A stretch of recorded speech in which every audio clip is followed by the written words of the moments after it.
So these bricks right here, all this time I thought, or probably you even thought, that it was just, this is what it looked like, and great, it's preserved.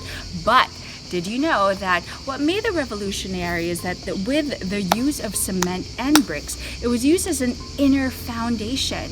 So it's kind of like a dumpling. Like, you think it's all shrimp, but inside there's like a lot of extenders to make you think like it's a bigger dumpling, but not really. Well, these bricks and cement, what was on top of them was usually marble. So from the outside, it looks like it was solid marble, but not actually. Okay, the other thing is, now you're thinking, where the fuck's the marble? It was either stolen or it was repurposed to be built to be something else. So we're now making our way up to the theater. Not an amphitheater, but a theater. An amphitheater is twice the size of a theater, or basically something really massive like the Colosseum. Also learned that today. Okay. Here we go. Oh! Did I pass the wrong way? I'm here! Okay. That's what it looks like. There we are. Passing the right way. It's hot. Okay, here we go.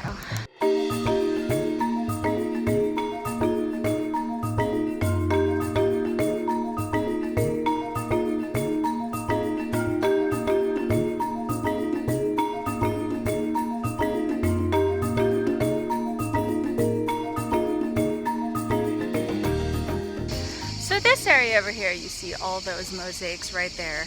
It's kind of like a crest, or sort of like a company logo, if you will. Sort of like, this is like the, I would call it the administrative portion of Ostia. And here, it's kind of like their, I guess, office spaces.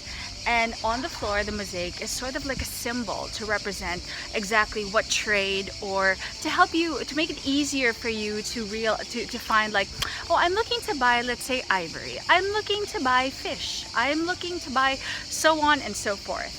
And with the help of these mosaics, which are like pictures, this is what was going to help you. Now, according to Serena, she says that there is one portion over here that's actually quite nice.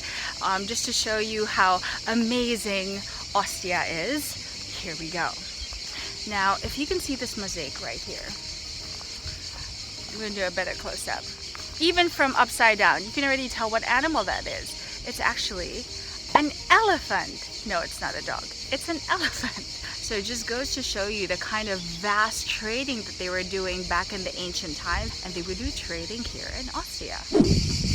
So if you kind of think about it, this place is kind of like, as Sedano said, like a Las Vegas. Well, there are residents in Vegas as well, but a lot of people who go there, they go there to vacation, to party, to go shopping, you know, to eat and be merry, to gamble, to do all these things.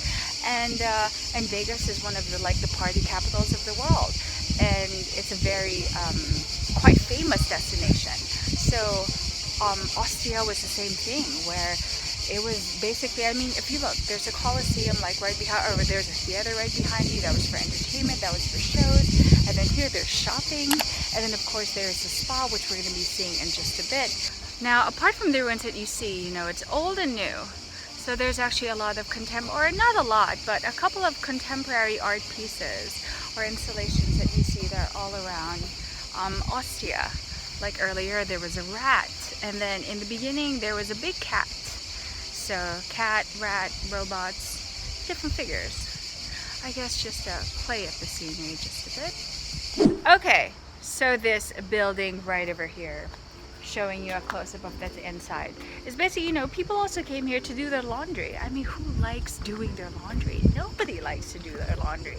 So you want to get a service that does it for you. So those were like the big basins where they would have a washer and dry, well, washer meaning a manual person or people actually doing it for you, and they would dry it as well. But here's the catch. So they would use something that they thought in the ancient times was a very effective disinfectant, although it's highly debatable if it is, urine. Pee. Exactly. Although they say that if you get stung by a jellyfish, you can pee on it because they say it's to disinfect the wound.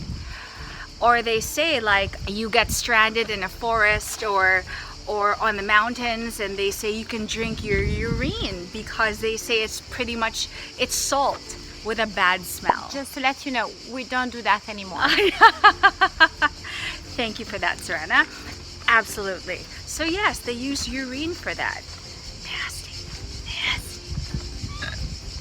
Ciao bella. Yeah? Bellissima. And this is what you call a thermopolium. That's actually a word for Greek, but it's quite snobbish. In Italy, we call it popina.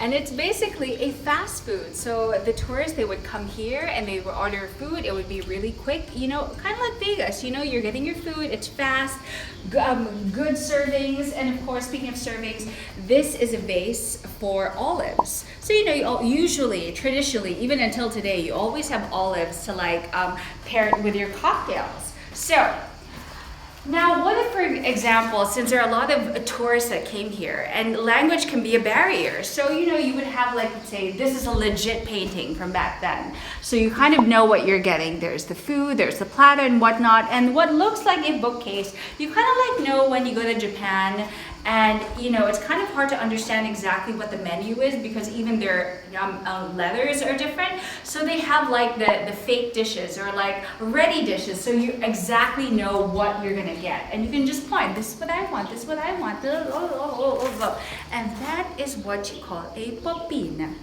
So we're here in the Molino. Molino, which basically in Italian means mill, like a millery. Now, these little round things over here, so just imagine they would put like grains inside, like spelt, like wheat, and all these other things that they would use to make for bread.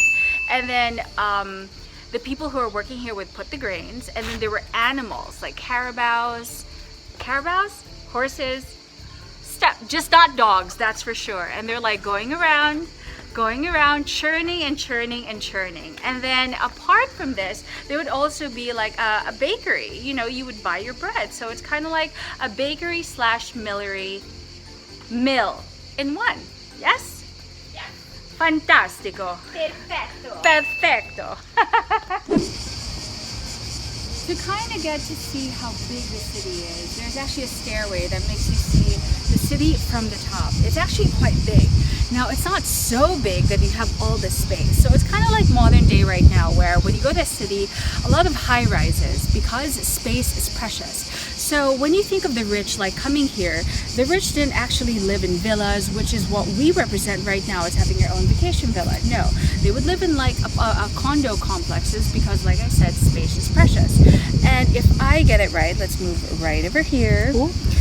That is the thermal spa. Right there, at least one of them. And spa, I thought was an American word, but spa actually means salus per aqua, which means to clean. So the Romans were actually, you know, you wouldn't think of diseases, you wouldn't think of the plagues. There were none of those things that were actually here, or in the Roman times, because they were very clean individuals. They loved to go to the spa or to have their bath every single day. And there are 3 types of bath that they would do, 3 types of pools. So the first pool would be the really hot one, and that is to relax your muscles. And then the second one is the tepid water. So of course, you know, not too hot, not too cold, and this is where all the people would like to go and gossip and just like catch up on their, I don't know, what's happening with everyone and everything. And then third is the cold. And you need the cold because it's not a caffeine kick, but it will certainly wake you up.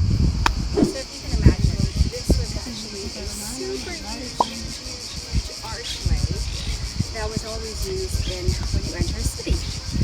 And there's always 2 faces of the god Janus. And Janus is the god of pathways. So that's why it's called January. So January comes from the word Janus. So it's basically to say hello to the new year and to bid goodbye, which is the other face, to the year that had just been. Correct?